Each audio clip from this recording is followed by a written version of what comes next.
ये बताएं कि जब वो पूरा वाकयात हो रहा था उस समय अ, आप लोग बाहर आए चिल्लाते हुए, क्या जी। क्या कोई मदद के लिए आया आप कोई लोगों नहीं के आया सर, आसपास? आसपास दुकानें सब बंद रहती है।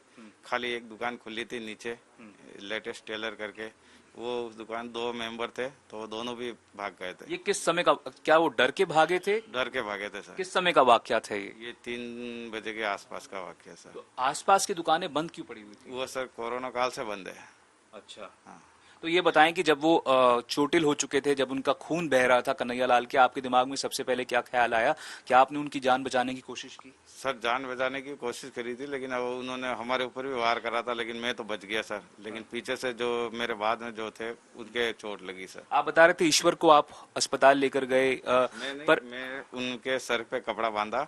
और मैंने पास में एक जो बाद में जो लड़के आए, भीड़ इकट्ठा हुई, तब मैंने उसको, अभिषेक नाम का एक लड़का, उसको बोला तू इनको तो एक बार हॉस्पिटल ले जा। फिर उनको हॉस्पिटल भेजा सर उस हालत में। राजकुमार जी ये बताएं, कन्हैया लाल का खून बह रहा था, शरीर पर कई जगह वार थे, कहा जा रहा था कि 26 जगह वार हुए थे, उसमें से 8 से 10 जगह गर्दन पे वार हुए थे।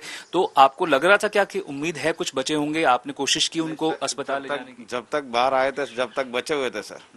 लेकिन मैं जब ईश्वर गौड़ को अंदर ले गया, उसके बाद मैं उनको देखने के लिए जैसे ही बाहर आया, जब तक पब्लिक भी आ चुकी थी, तो सर जब तक वो हत्या हो चुकी थी। उसके बाद आपने क्या किया? क्या परिवार को बताया, कॉल किया किसी को? सर सब भीड़ इकट्ठा हो गई, सबने एक दूसरे ने फोन लगाना चालू कर दिया सर उस समय। तो वहां पर इन्होंने कुछ नारेबाजी भी की थी क्या? जो ये दो लोग आए थे इन्होंने कुछ ऐसा कुछ नारा भी दिया था क्या, और कुछ कहा था क्या कि इसलिए कत्ल कर रहे हैं वहां पर? नहीं, ऐसा कुछ नहीं सुना सर। अच्छा। तो वहां से कत्ल करने के तुरंत बाद ये लोग फरार हो गए बाइक पर बैठ जी के? सर, उसी बाइक में, जिस बाइक में आए थे उसी बाइक से ये लोग नीचे उतर गए थे। आसपास कोई भी, किसी ने भी मदद करने की कोशिश कोई नहीं की नहीं क्या?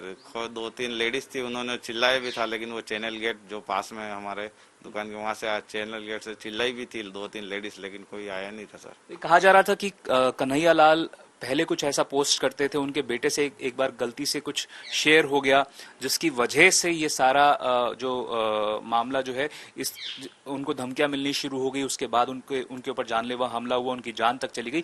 तो क्या कुछ कन्हैया लाल आपको कहते थे कि उन्होंने कुछ ऐसा शेयर किया जिसकी वजह से ऐसी धमकियां मिल रही हैं? वो हमको बताते थे सर कि गलती से पोस्ट हो गई है, लेकिन मेरे को मालूम नहीं है कि मेरे से पोस्ट हुई या मेरे बच्चे से पोस्ट हुई। ये सब उनको भी खुद को मालूम नहीं था। धमकियों के बारे में कुछ कहते थे कि धमकियां मिल रही हैं, इस तरह से कहा जा रहा है कि तुम्हें मार देंगे? मार दे सर, ये देखने में आया था सर कि इनके मोबाइल व्हाट्सएप पे इनका फोटो लगा हुआ था, और उसमें लिखा हुआ था, ये इस कुत्ते को ध्यान से देख लो, इसने अपने भगवान को गाली दी है। किसके किसके व्हाट्सएप पे लगा? व्हाट्सएप हर मुसलमान के व्हाट्सएप में था सर।